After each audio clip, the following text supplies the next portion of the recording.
So I was really tired and I skipped coffee, and I always need coffee. And as I blew through the first light, it was yellow. The second one I looked up was red, but I didn't understand why a car was coming so fast. It was almost like they anticipated the light changing. And we both hit each other at about 60 miles an hour. Immediately, I knew something was wrong with my body because I was slumped over to one side and I couldn't move. The closest thing I could say to a prayer was, God help me. Control is taken out of your hands in a moment like that. We spend so much of our time trying to control life, and in that moment I knew it was over. What happened next, it was out of my control.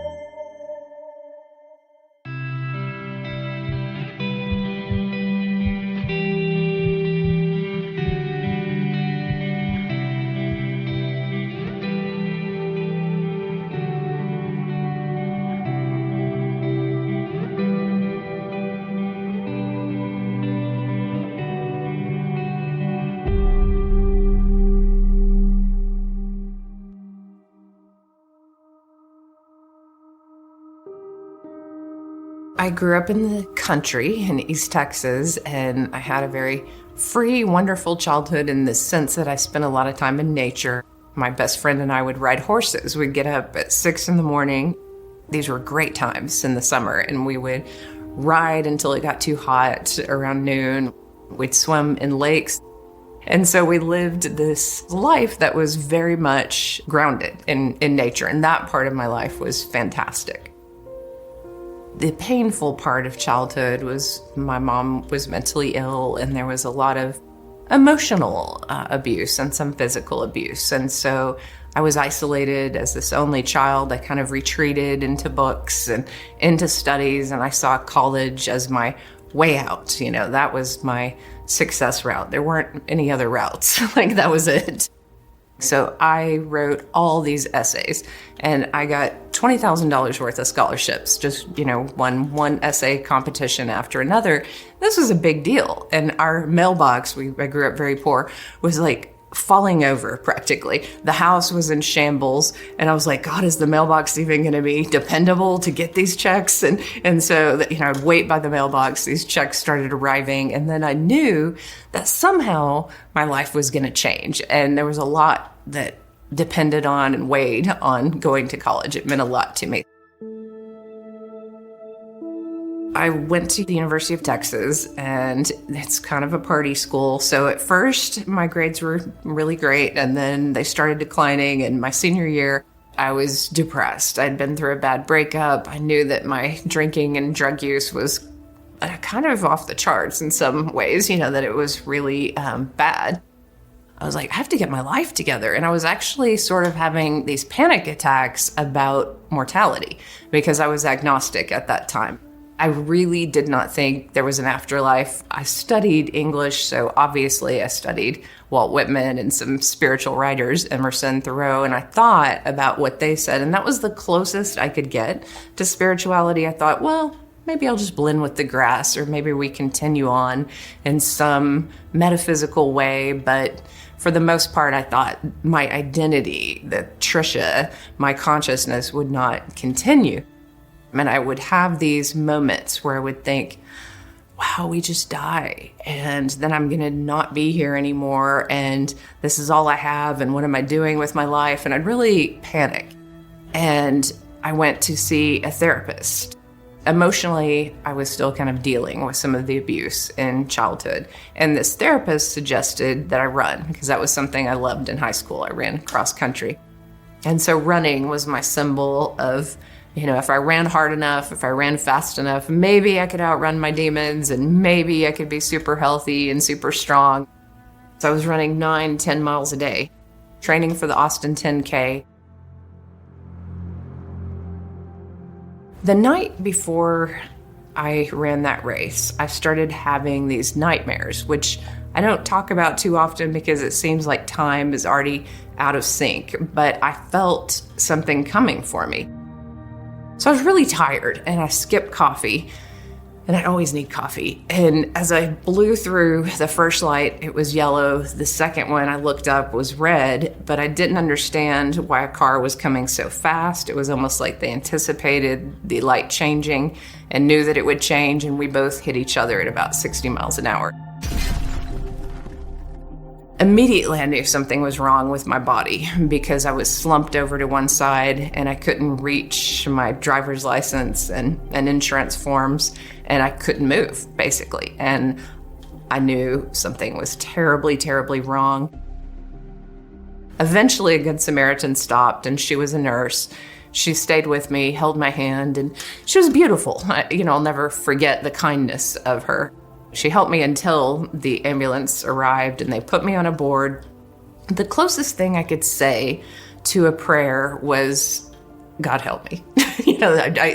That moment, control is taken out of your hands in a moment like that. And we spend so much of our time trying to control life. And in that moment, I knew it was over. Everything depended on the surgeons, what happened next. It was out of my control for the most part. All I had was my voice as the one thing that might be able to help me along this way.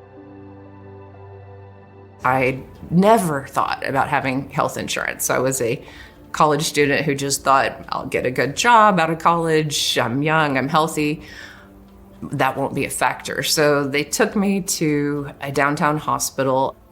Because I had internal injuries, they did lots of CAT scans. They knew that my back was broken several places. I was in shock. I'd never known anyone to recover from back surgery. I didn't know if I'd walk. I was trying to get specifics from nurses. I was trying to get pain meds too, because it was painful.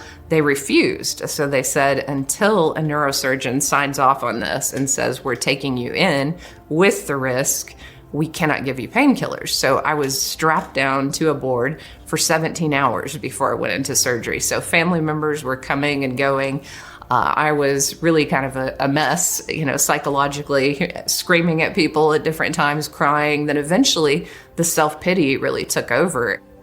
A nurse said that a neurosurgeon was coming in to talk to me, and she came in and I looked at her and I said, I'm going to kill myself if I can't walk, so I need you to operate on me.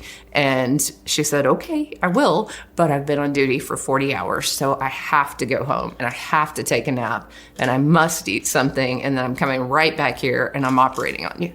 And there was such relief because someone had passed. I'd overheard the conversation. There was a neurosurgeon who didn't want to come in because I didn't have health insurance. And I remember thinking, oh my God, I'm being thrown away. I'm trying so hard, and here I'm just nothing. I'm just, a body on this stretcher. All of that was the physical world. So my brain was totally in that moment of the physical. I was worried about classes. I was worried about walking. Really wasn't worried about death. Even when they wheeled me in and it said 17% chance of death, I didn't even stop to ask. I thought, well, that's a kind of a high chance, but I'll go with it because I want to walk. And so they wheeled me in, and Dr. Flan was the doctor's name, and she squeezed my hand, and that's the last thing I remember until I popped out of my body. The minute I popped out, I was kind of in the corner of the room looking down at the surgeons and looking down at my body. And when you're outside of body, you don't see with normal eyes. You kind of see with this 360-degree vision, and you can zoom in on something, or you can see behind you, but it's not that important. You're mainly looking at what you're looking at. But I remember the tops of the surgeons' heads, and I remember their hands, and I remember that there was a song on the radio. There was actually an Elvis song on the radio. It was the easy listening station.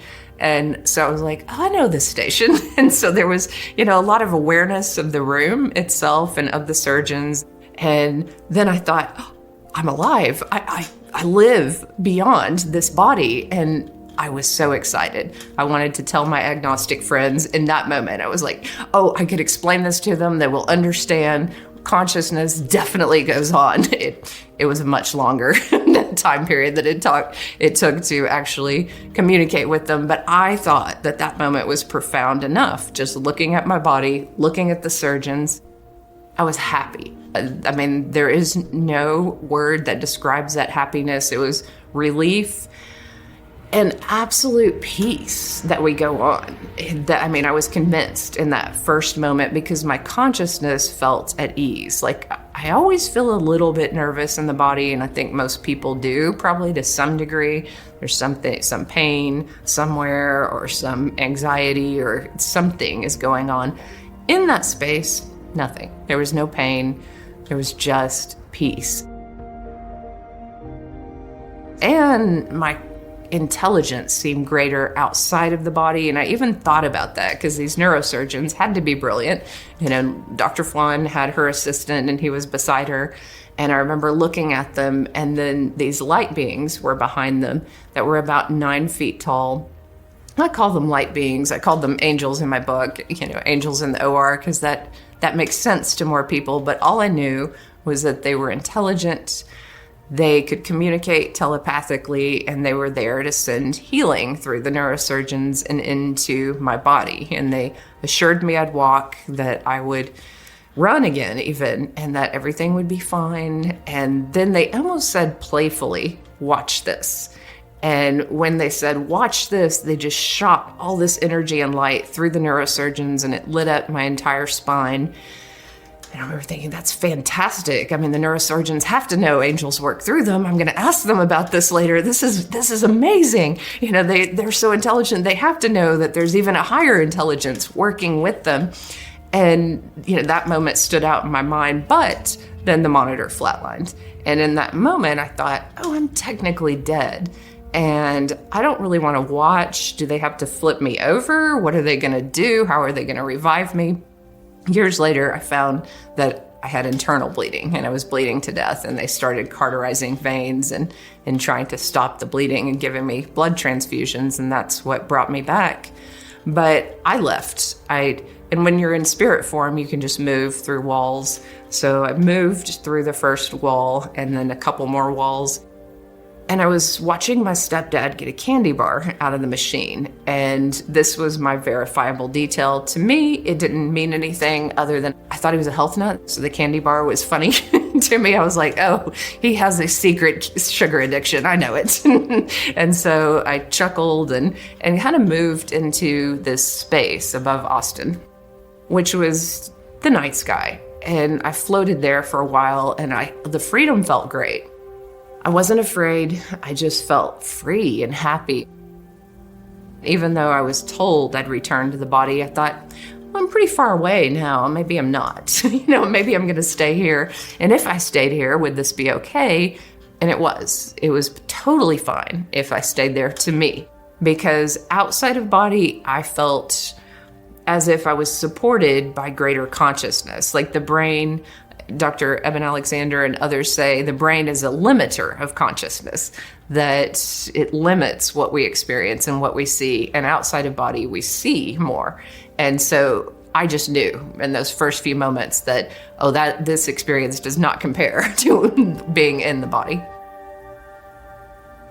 One of my other initial thoughts was, this is theater. So all that we're doing is we're acting and we're learning things and we're putting on these bodies, these costumes. It didn't feel real. Like that felt like the reality, kind of like Oz behind the curtain, or it was like, oh, now I understand. We just come here. And a lot of people talk about reincarnation. That makes total sense to me now. At that time, I didn't really think about it. I just was looking at the specifics of that life and realizing, this life that we go on. I also felt the energy of everyone I'd ever known and wanted to tell everyone basically, I love you, be better, be happy, enjoy your life. I mean, that's the message of the soul, is not anything negative. It's just, hey, go love your life. And the Hubble telescope images, there's a couple of them that I swear are very similar to what I saw. So the pink expanse of stars, light, I was floating somewhere I didn't recognize, but I knew I was in the stars. I also felt this greater intelligence coming toward me in the form of light. And almost like the telepathy from the angel's eyes, it came towards me and told me different messages, like love is all that matters. It's all that you take with you when you leave this place. Be like a little child. Remind them to go to nature. All of these seem like crystallized, simple messages, but there were about 5 or 6 messages like that. And they just were implanted deep within me, and I knew I would never forget them, that was just meant to be something I took back. Then I was shown a portion of my life, and I saw some of childhood where I played in nature, moments where I had faith, and these moments were good. Like the light seemed to say, hey, your faith was beautiful, your love for animals was beautiful. Just remember the good and the good parts of life. And the things that were not good melted away, almost like, you know how shadow just falls away? It was almost like, well, that's not what I'm taking with me. Almost as if that message, love is all that we take with us. We don't hold on to the negative in this place of light. I saw the life review, some places where I could be better. And I was a little bit cliquish and judgmental. I was proud of myself for getting into UT, and I kind of looked down on people who didn't go to college. So at different jobs where I worked, I looked at people who work full-time as wait staff, and I wasn't rude to them, but I didn't give them room to get to know me. And I saw how kind they were, and I saw that they went home, this one couple, and they prayed about me. And I almost want to cry when I think about it, because they saw that I was this depressed person and they cared. And I didn't even give them the time of day because I didn't like what they wore. I mean, it's just so ridiculous. So in that moment, I thought I can do better. I can be a better person. That I'm not leaving room for the beauty of who people are.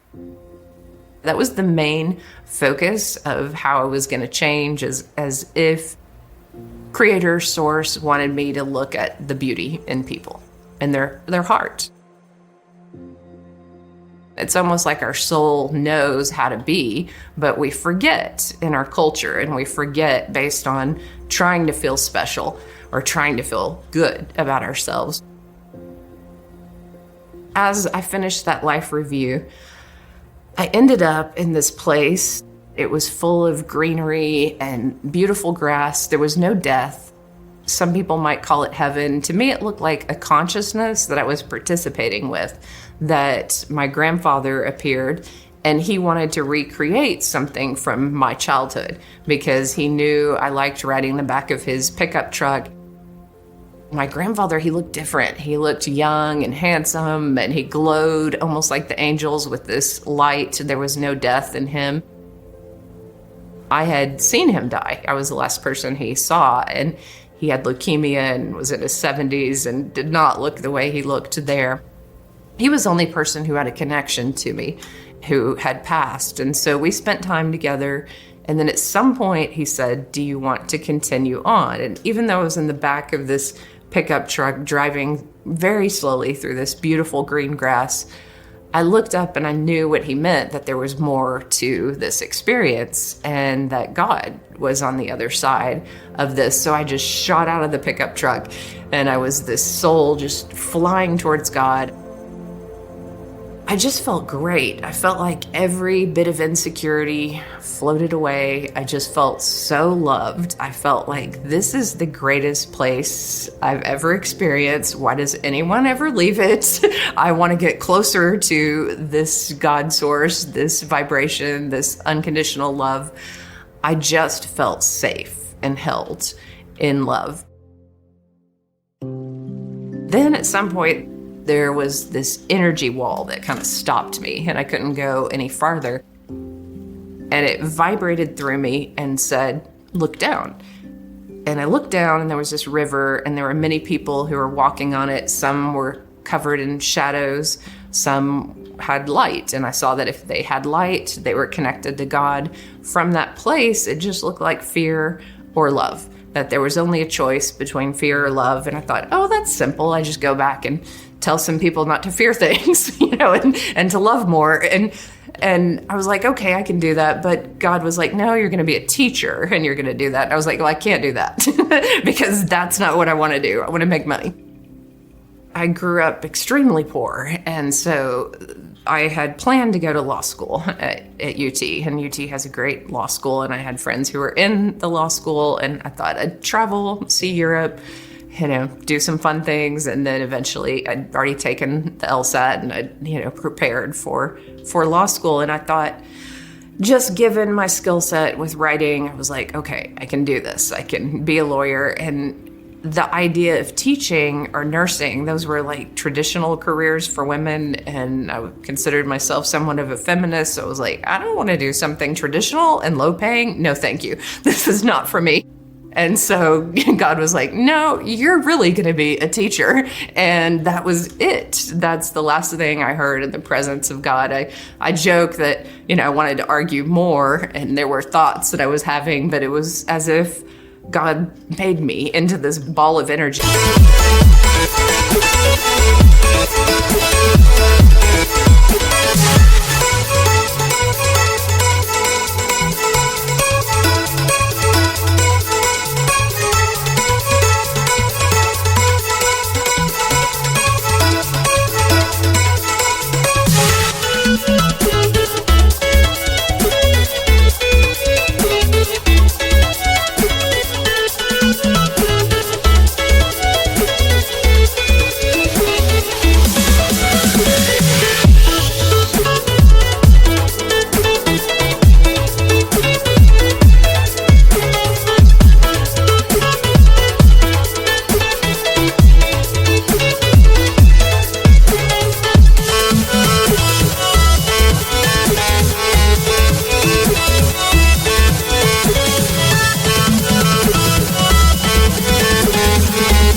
And I was thrown back through darkness towards my body and ended up in the room where they give you ice chips and ask you to tell your name. And I still was holding on to that experience. My first thoughts, even coming out of anesthesia, were I just had one of those things they call near-death experiences because I'd read about it. And I was like, okay, I had one of those. And then my energy didn't feel fully in my body. I felt like I was a part of the room, and the nurse was asking me what my name was. And I literally didn't feel like me yet. I said, well, her name is Trisha. And she said, no, your name. And I was like, oh, my name. And then I felt a little sad, actually, to come back to the specificness of being me, because I don't know how to describe it, but you're one with everything, but you're also an individual in that space. And so to come back to the body holds trauma, the body holds memory, the body will die here, but in that space, you're eternal and you're free, and it's so beautiful. And so there was already a dislike of being in the body. I felt like I'd been in this beautiful, light-filled, expansive place, and it felt very limiting to come into the body. It felt as if I was being forced back into the body, that it wasn't a choice, because if I had my way, I would have stayed there. And so this was definitely not my choice. I was sent back and told I had a particular mission. And I'm happy for the mission now, but in that moment, I was not happy. I was in ICU and hooked up to machines for 3 days. As soon as I could move my arms and talk, my grandmother brought me a journal, and I wrote down everything that I remembered about the angels, because I was afraid I was getting morphine in the ER, and I was afraid this medicine might make the NDE go away, and I was like, I have to remember this. And so I jotted down descriptions of the angels, about how they were not like paintings I'd seen, that they were light beings, and they were so much larger and so much more intense, and tried to hang on to as much as I could. I was asking nurses, I'd grab their arms, do you believe in God? And they're like, yes, I believe in God. I go to church. I'm like, God is this big ball of light. And then they're like, okay, we've heard enough from you today. So I know people were having these reactions that were like, all right, and you can stop talking now. And even my surgeon, I did ask her, I said, how long did I die? And she said, you died for about 2.5 minutes, and this is really early on, but you got several blood transfusions. You're going to be okay. And I wanted to ask her more about what I saw, and I could just see and I could read energy. And that was not something I'd seen before. I couldn't necessarily read people's body language and imagery, but I saw her step back and I saw her have this thought, do not keep talking about this. I do not want to have to deal with this. So I knew that she thought I was crazy if I kept talking about it. So I was like, darn, I don't get to ask her. And that disappointed me because I very much wanted to ask her if she knew that she was assisted by angels.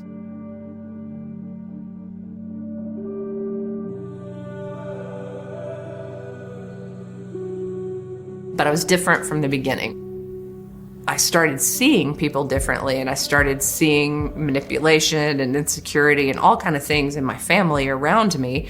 And I wanted to help them, honestly. Like there were these moments I reached out to my mom and tried to tell her about my experience. And the only person in my family who was receptive was my grandmother. And she said to my mom at one point, let her talk. It's okay. This is interesting. This is her experience. She was tolerant. And my mother rolled her eyes and said, her? How could she possibly know anything about God? And I remember, this is going to be harder to break through to her than I realized. And I kept trying, and there was a moment where we were finally alone and I was like, Mom, I died. And her first question was, did you see Jesus? And I said, well, no. And I could see her tense up, that wasn't a good answer. And I said, but what I experienced was amazing. It's changed me. I do believe in God now. So this is a positive. Can we start there? I know that we go on. And I wanted to communicate to her that she was just as loved as I am. I said, look, you're wrong and I'm wrong, but we're both loved. Isn't that great? And I could see in her face that she was going, I'm not wrong. You're wrong. And so I was like, this isn't meant to be a fight. This is meant to be good news, that we're so much more loved than we can imagine. So slowly I started shutting down and realizing I couldn't just tell everyone this experience. A lot of NDErs have to be thrown right back into life. And I was lucky in that I had a long recovery, 9 months. So I was in a body cast.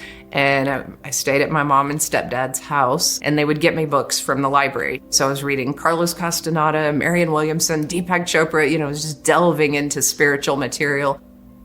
And I was very much in touch with the physical process of healing. It was amazing how 9 days in a hospital bed, I was in the best shape of my life, running 9 miles a day, about to run this race. I couldn't even stand on my toes after that, that the body was just so weak that every part of me felt like I was on fire. My whole spine felt like there was a poker that was just in it.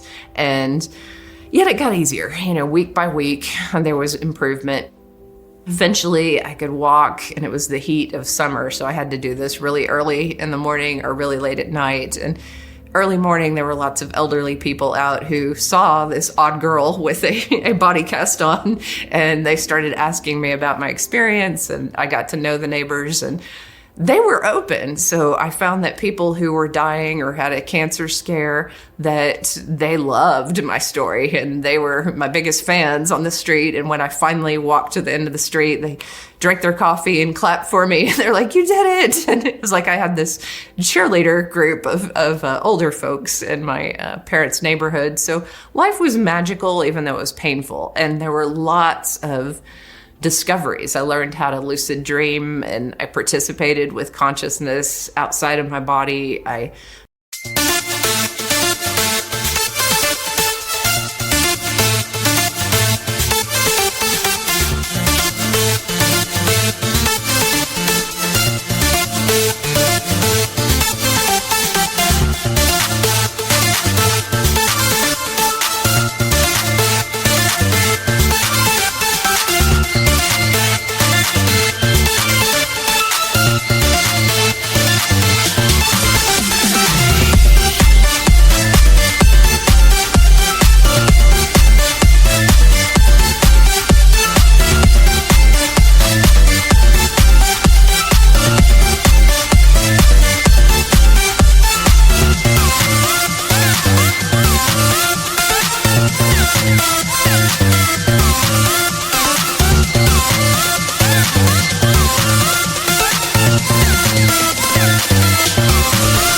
was really in a beautiful state of kind of quicker integration because I had those 9 months to read and meditate and think. I was somewhat closed off before my near-death experience. The only way I opened up is if I had a few drinks or, was hanging out with friends, listening to music. I didn't really offer a lot of myself. I wasn't this boundaryless, full of love person. In some ways, I kept myself a lot safer because I distrusted people. I had a lot of barriers. I guess because of my childhood, I kept strong boundaries with people. But after my near-death experience, I loved everyone. Like, I walked down the street, I was concerned about everyone. I just saw the light in every single human being. I was overflowing with love. I had this telepathy where I understood what people were thinking and feeling. I loved animals. I was so happy that first year. I can't even describe it. Like the happiness and the freedom of being able to walk, of being able to explore this world, and knowing that there is energy that comes from trees, that everything is conscious, that everything is beautiful. That just wasn't in my awareness. The only thing that was in my awareness before was me, just my thoughts, my head. And a lot of those thoughts weren't very good thoughts. And so that was another thing that I realized, all those negative thoughts that I had brought me down, and I didn't necessarily have to think them. And that became a lifelong process of working with my own thinking and realizing what thoughts are my own, what thoughts are not, and how to live a happier life. I also went right back to school and got my teaching certification. So I went ahead and graduated and went and taught immediately. And the minute I was in the classroom, it was magical. Like, I thought, what do I do? What am I going to tell these students? So I just told them the truth. I was like, I don't want to be a teacher. I know you don't want to be here. I don't either. I was like, but I was told to come here, and here's my story. And they were, like mouths open, eyes wide, and they were like, I have a question, and there was just a lot of communication and a lot of connection from the beginning. I find that people love these stories. It makes them think about what comes next, or the magical elements of life, or it puts them in touch with their own soul journey. I watched how different students wanted to become psychologists, or they told me their goals because they trusted me on some level. And I was they were my first students, and this was the first class, and there was so much magic, so much hilarity, so much silliness. It was truly fun, but also life-changing.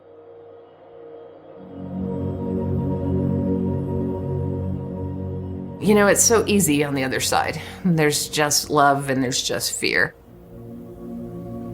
But over here, sometimes people attack you because of fear. Sometimes people are manipulative because of fear, that they don't have enough or they need something from you. And it is devastating, to people.